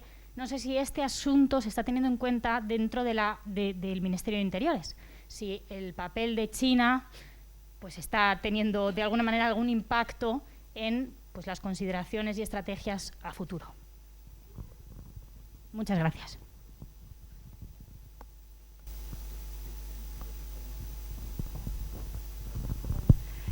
Pues muchas gracias. A ver, yo lo que puedo aportar es que también con China tenemos cooperación. No lo he reflejado, sí que he mencionado que en general con todos, según las necesidades, pero es más que obvio. De hecho, en China tenemos una Consejería de Interior, tenemos una comisión mixta. Es que el ámbito internacional también es enorme y no da tiempo. De hecho, habéis visto que he pasado muy rápido.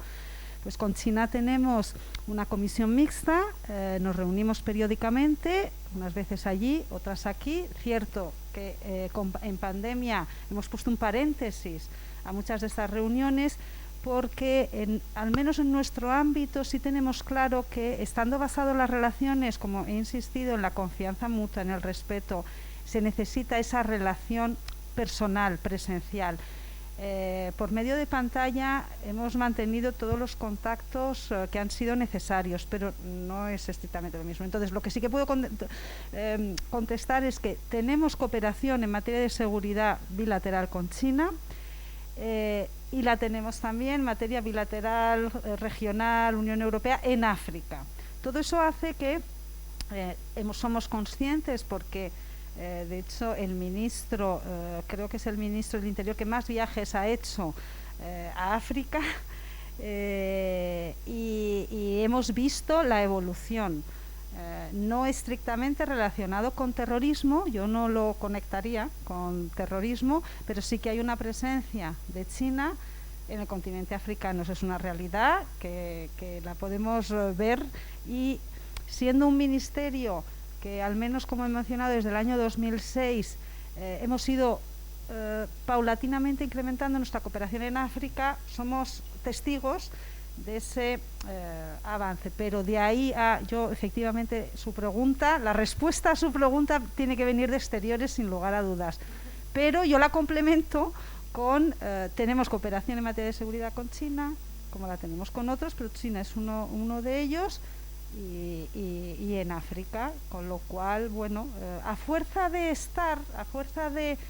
creernos como nos creemos la importancia de esa dimensión exterior y de lo positivo de nuestra cooperación, creo que podemos hacer frente también, si existiera, a ese desafío que ha mencionado, que yo no lo confirmo, vamos, en todo caso. Gracias. Si me permites, además, yo quisiera también añadir una cosa, no del ámbito del Ministerio, porque yo no estoy del Ministerio, no lo estoy ahora al menos, pero sí que es cierto que en la Administración del Estado, en el Gobierno, la seguridad es un tema transversal, ¿vale? Es un tema del Ministerio del Interior, pero es un tema que también está en el Departamento de Seguridad Nacional. Entonces, Departamento de Seguridad Nacional, Ministerio de Asuntos Exteriores, Ministerio del Interior, en fin, los otros ministerios con sus acciones exteriores tienen que gestionar eso también, ¿eh? Es verdad que los funcionarios del Ministerio, algunos funcionarios están en las comisiones del Departamento de Seguridad Nacional, el Departamento de Seguridad Nacional, hay un Comité de Seguridad Nacional, el Gobierno está presente allí, los gobiernos, como decíamos esta mañana, son los que impulsan las iniciativas que luego toda la Administración pues tira adelante, pero el tema de la seguridad es un tema que incluso no solo en España, en otros sitios a veces se pone encima de la mesa, incluso desde el ámbito académico, que pues podemos hacer hipótesis y establecer cosas que luego a lo mejor no se pueden llevar a cabo. Se habla incluso de las creaciones de un gran Ministerio de Seguridad que englobase muchas funciones que yo creo que no es funcional. Pero bueno, en cualquier caso, ese tema en el ámbito de la seguridad, ¿vale? Y eso siempre hay que tenerlo en cuenta, ¿vale?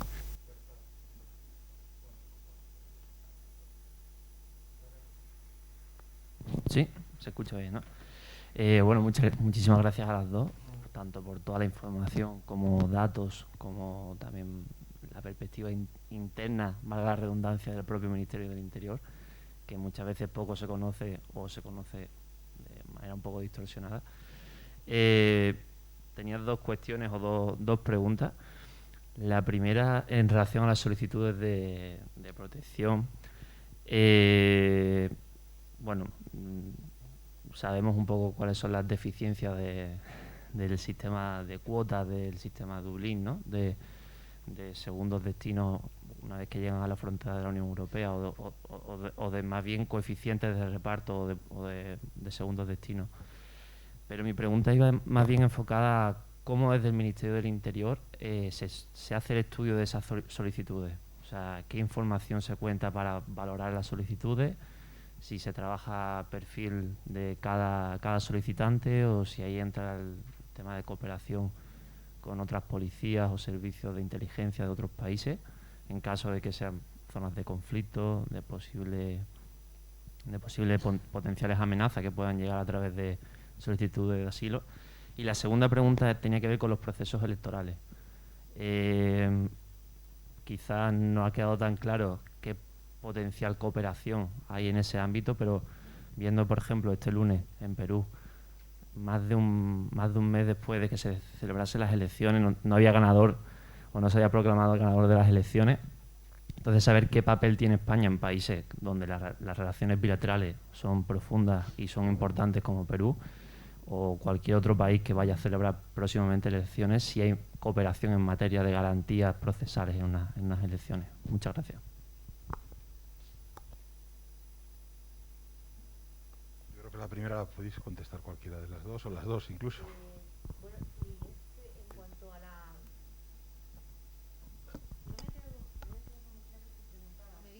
No, lo que quería decir es que es una tramitación de una instrucción de expediente. La gran dificultad que tiene realmente es, primero, un conocimiento de la protección internacional como derecho. Como tú bien has indicado, la peculiaridad del solicitante, no solamente de la nacionalidad, sino del propio perfil del solicitante. Hay varios motivos, como sabéis, para solicitar. Puede ser desde orientación y identidad sexual a nacionalidad, religión, razones políticas. Entonces, cada expediente lleva, y además no tiene por qué ser un único motivo el que sea alegado por el solicitante. De forma que es una gestión muy complicada de llevar. Cuando, como decimos, en el 18 empezamos a ver, hablando con función pública, me decía, bueno, pues inmediatamente podemos hacer una distribución de expedientes. No se pueden distribuir los expedientes, no son expedientes, como siempre digo yo, como la compra de cualquier bien. Es un expediente que requiere un conocimiento. La nacionalidad, que para eso trabajamos con lo que se llama un COI, que es un informe del país de origen, en el que evidentemente trabajamos con exteriores para hacer un informe completo. cuando decíamos que en la CIAR, esa comisión interministerial en la que se elevan los expedientes, hay os he dicho, una batería de ministerios: inclusión, igualdad, justicia. Dependiendo de cómo sea el expediente, ese ministerio a su vez puede presentar un informe de apoyo a la instrucción. Y como digo, esa es la gran dificultad del procedimiento. Por lo tanto, no es solamente mirar el lugar de entrada o de dónde procede, es un estudio, como digo, más que detallado. Nos da igual que sea la primera solicitud de ese estudio, o, como bien decía, si es en el caso de una persona que, al cumplimiento del reglamento de Dublín, tenga que ser admitida de nuevo en nuestro país porque solicitara por primera vez aquí.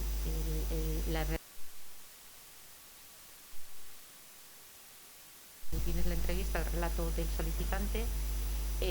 No todos ellos son iguales. No es lo mismo tener, por ejemplo, el expediente de un caso LGTBI de un país subsahariano que el caso de una mujer con problemas de violencia procedente de Nicaragua. No tiene nada que ver. Entonces, como te digo, es expediente y con una gran documentación detrás. Respecto a las elecciones, cada país es soberano, eso de entrada. Ese respecto a la democracia nacional, obviamente es así. Pero en el caso es verdad que de los países hispanoamericanos existe una colaboración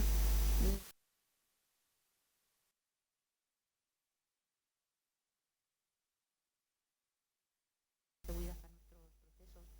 Ellos trabajan de forma cooperación, en fin, no sé. Pero también hacia el interior, que no hay tanto acuerdo. Pero yo sí tenía más entendido que sí se habían mantenido esos principios de responsabilidad y solidaridad, y que no sé si ha sido muy costoso, si también el Ministerio de Interior ha estado en esas negociaciones, de conseguir que se imponga, de conseguir meter, por ejemplo, ese principio de solidaridad, más que incluso el de responsabilidad. Lo que se pueda contar también, A ver, en dimensión exterior, una de las cuestiones clave en las que ya se ha avanzado, no solo en las discusiones y a nivel político, el estar de acuerdo que es una de las prioridades en las que profundizar, no sé si habéis oído hablar del NDICI, que es el futuro marco financiero de la Unión Europea, donde, y eso sí que es una decisión que se ha adoptado y forma parte de esa dimensión exterior de la política migratoria, el 10% del NDICI, que serán del torno a 8.000 millones de euros, que no está mal, deberán ir a cuestiones migratorias. Entonces, eso ya es un resultado. Si a eso le añadimos que cada vez hay más voces que apoyan la posición española de necesitamos ahora proyectos concretos, poder actuar de forma flexible, porque todos los elementos esenciales, aunque pueda parecer, y de mi intervención yo creo que se pueda deducir que todos somos iguales, la dimensión exterior es muy importante y todos la valoramos mucho, pues resulta que no. Igual que pasa en asilo, cada caso es diferente. Yo creo que la pregunta sobre China me lo pone de manifiesto también. Cada caso y cada momento, no solo los Estados miembros de la Unión Europea, también nuestros vecinos, y no necesariamente y exclusivamente los de África. Con lo cual, en dimensión exterior se ha avanzado en eso, pero queda también camino por recorrer. Y nos falta justamente eso, en la concreción, en la materialización y seguramente la flexibilidad del enfoque. Eso es por lo menos lo que España está intentando promover a todos los niveles. A nivel de fronteras exteriores hacia adentro, es decir, la dimensión interior europea, estamos lejos de cumplir el artículo 80 del Tratado de Funcionamiento de la Unión Europea, que te dice que todas las políticas de migración, fronteras, asilo deben respetar un principio, y el principio lo llama de reparto equitativo de la responsabilidad y solidaridad, siendo ese un solo principio.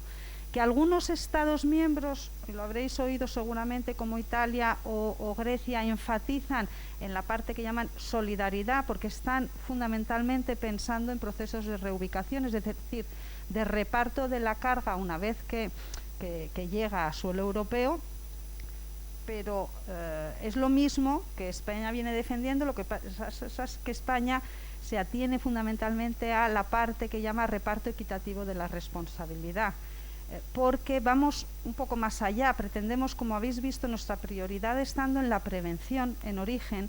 Nosotros entendemos que también una mayor acción y más eficaz acción en el exterior, en la parte preventiva, es reparto equitativo de la responsabilidad. España lo que no quiere es estar sola en todos esos países que habéis visto, que no lo está, pero que podría estar más acompañada para dotar de mayor eficacia, con lo cual, en el fondo, lo que estamos pretendiendo es que dimensión exterior confluya con la interior y ayude a que la interior sea más fácil de gestionar. En cuanto a la solidaridad, el pacto y las propuestas del pacto no se limitan a una sola solidaridad. He mencionado la del reparto de personas desembarcadas, que según las propuestas debieran ser, entre comillas, cualificadas, es decir, eventuales beneficiarias de protección internacional, no cualquier perfil, por lo menos así consta en las propuestas que la Comisión presentó en septiembre, no cualquier perfil de persona desembarcada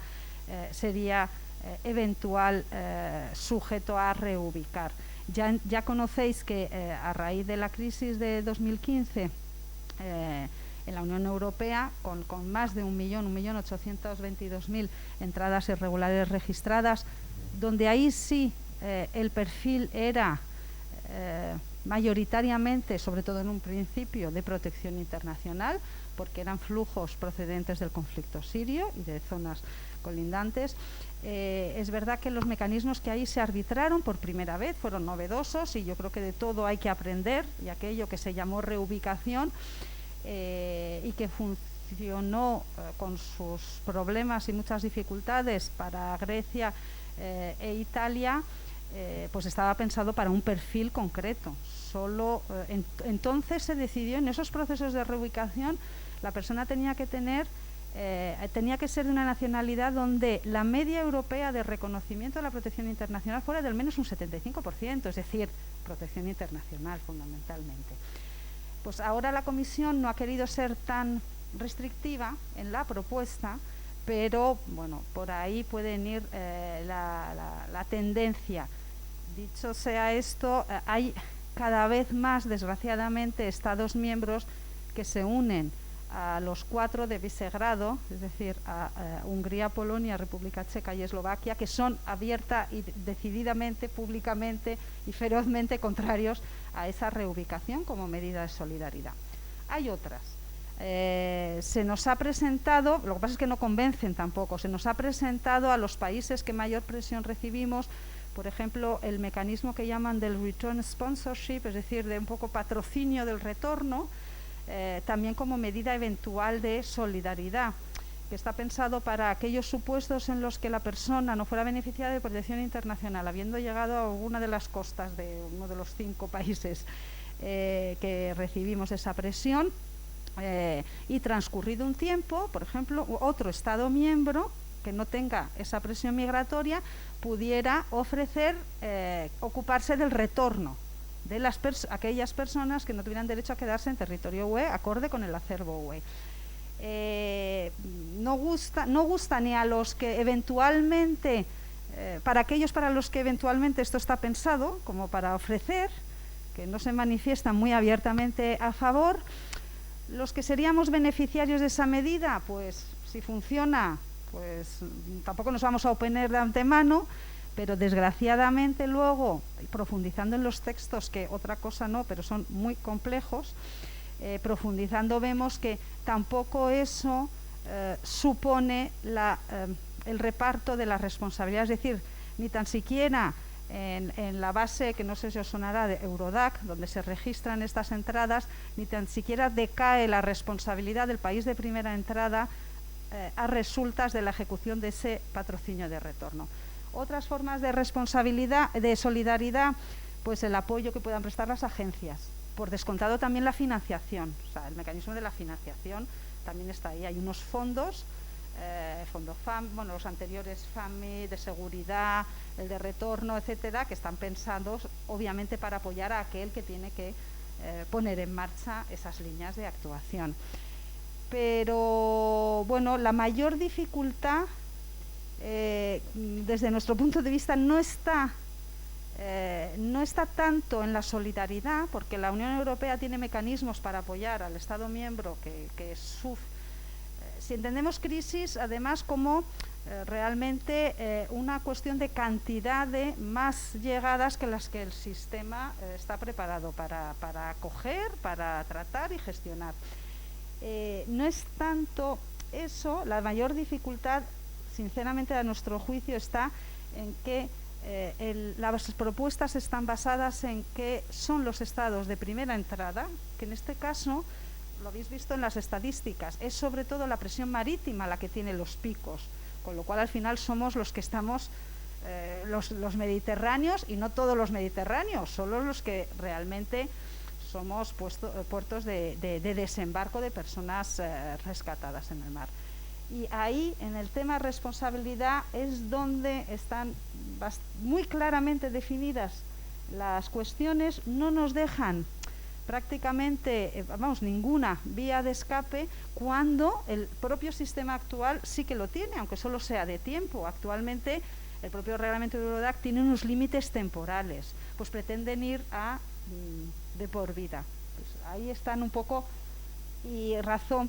Realmente estos son los elementos, hay muchos otros, pero estos son los elementos fundamentales por los cuales, aun habiendo discutido hasta la saciedad cada uno de los instrumentos legislativos y cada uno de los elementos fundamentales y a todos los niveles realmente posibles de discusión, pues todavía hoy, desgraciadamente, no tenemos un pacto que tanto necesitamos los países que debemos hacer frente y gestionar las llegadas. Muchas gracias, Elena. No sé si alguien quiere hacer una pregunta. Si no, yo voy a hacer también una última pregunta por mi parte. Luego, si alguien quiere preguntar, se anima, pues a Carmen. Es un tema también más delicado, quizá, que el Pacto de Migración y Asilo, que es el voto rogado y el voto rogado de CERA. Sabéis que el CERA es el censo electoral de residentes ausentes. Es decir, los españoles que están fuera y que después de la reforma de 2011, pues realmente los niveles de participación en los procesos electorales bajaron muchísimo. No sé los datos, pero deben andar como el 5 o 6%. Me parece que ahora las elecciones de la Comunidad de Madrid había sido una cantidad muy pequeña. Y bueno, con todo eso, además con esos movimientos ciudadanos, que eso tiene que ver con el Ministerio de hacer el voto rogado, pues hacerlo pedir a alguien que no vota, que bueno, en fin, o sea, que hay un movimiento y hay una petición al menos ciudadana para poder solucionar eso, hacerlo más flexible y que la gente que esté fuera pueda ejercer ese derecho. Yo entiendo que hay unas dificultades, también supongo que el cambio en 2011 tendría que ver con algún proceso, algún elemento técnico, pero bueno, me gustaría si nos lo pudieras explicar un poco y lo que se está haciendo y a dónde se quiere llegar. Sí, tienes razón. Es un tema complicado, Efectivamente, en el 2011 hay una modificación de la LOREC en la que se incluye ciertas premisas para poder votar desde el exterior, siendo ciudadano español y viviendo fuera de España de una forma, digamos, permanente, no ERTA, sino ya CERA. Es cierto que eso iba dirigido, y así se reconoce en todos los documentos de esa modificación, para atajar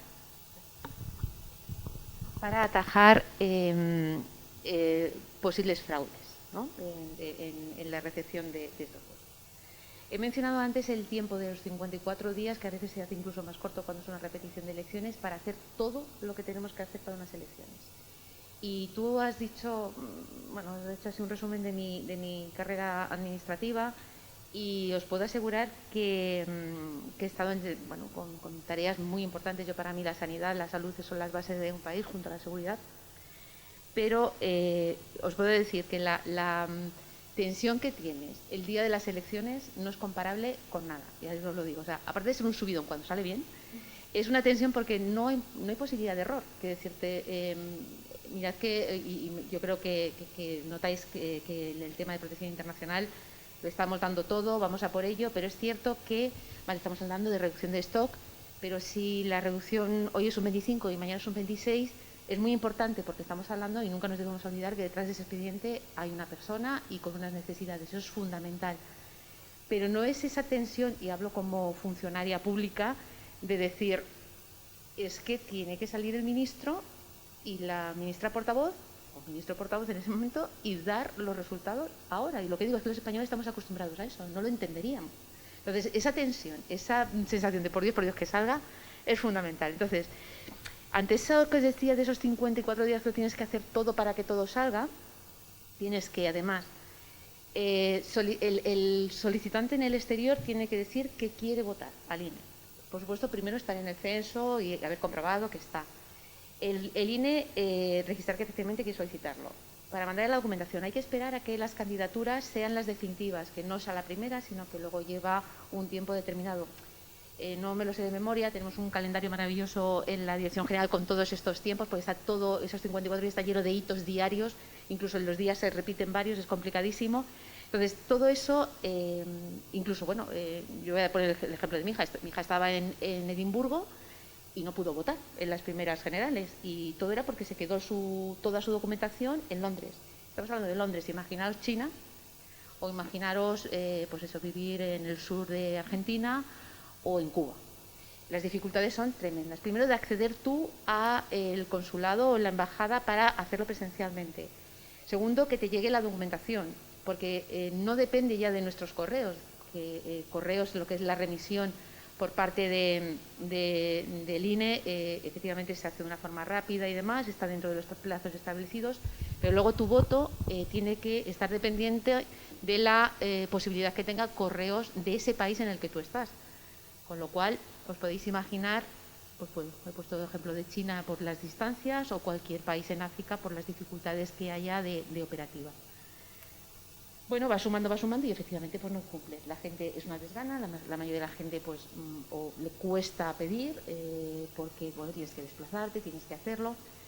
Y entonces, bueno, es verdad que hay una demanda por parte del ciudadano. Le decís del porcentaje, pues sí, aproximadamente, pues si antes hablábamos de un 20 y tantos, un 30% de participación, en las últimas elecciones de noviembre pues se sitúan en un 5 o un 6%, incluso en las europeas bajaron un 3%, o sea que sí, el efecto está claro. El voto rogado ha limitado que los españoles que están en el exterior quieran votar. Junto a estos cambios que estábamos hablando de todos modos también del mundo, ha cambiado el perfil de nuestros españoles que están en el exterior.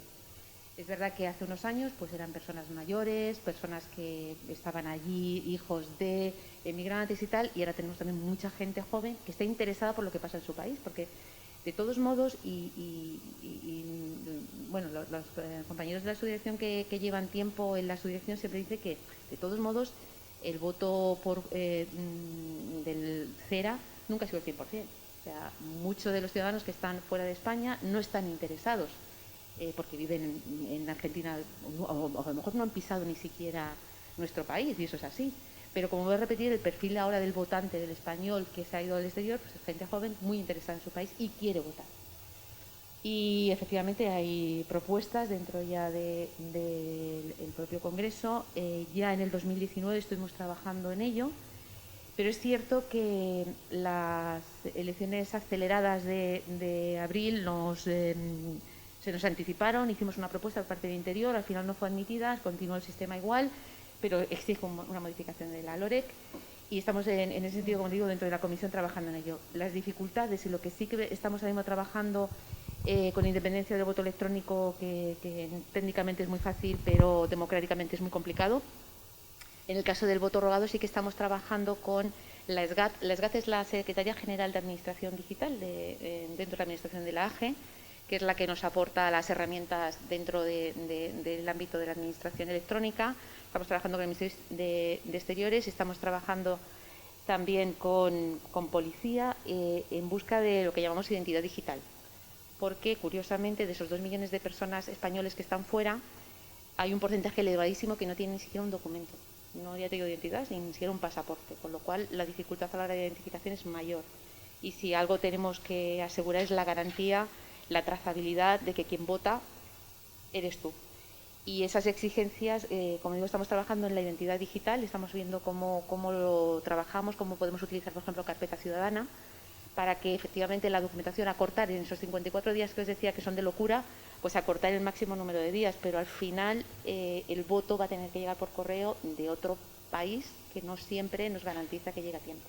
Entonces hay muchos, como veis, muchas trabas, pero bueno, estamos trabajando en poder mejorar al máximo ese tema.